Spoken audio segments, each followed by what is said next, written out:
আসসালামু আলাইকুম প্রিয় বন্ধুরা, আমরা সৌদি আরব থেকে বলছি। আর বাংলাদেশের যে পরিস্থিতি, আজকে জুম্মার দিন আমরা সকল প্রবাসী জুমার নামাজ পড়ে দোয়া করি আমার ছাত্র ভাইদের জন্য, আল্লাহ যেন তাদেরকে কবুল করেন এবং যারা মৃত্যুবরণ করেছেন তাদেরকে যেন আল্লাহ শহীদি মৃত্যু দান করেন।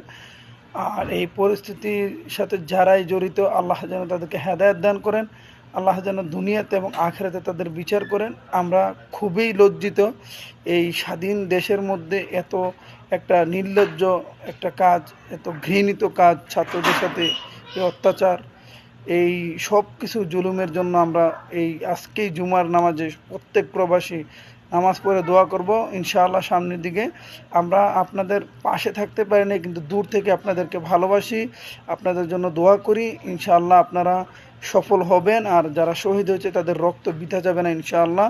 আল্লাহ কবুল করবেন, আমার বিশ্বাস। আল্লাহ যেন সবাইকে হেফাজত রাখেন, আর যারা অত্যাচারী তাদের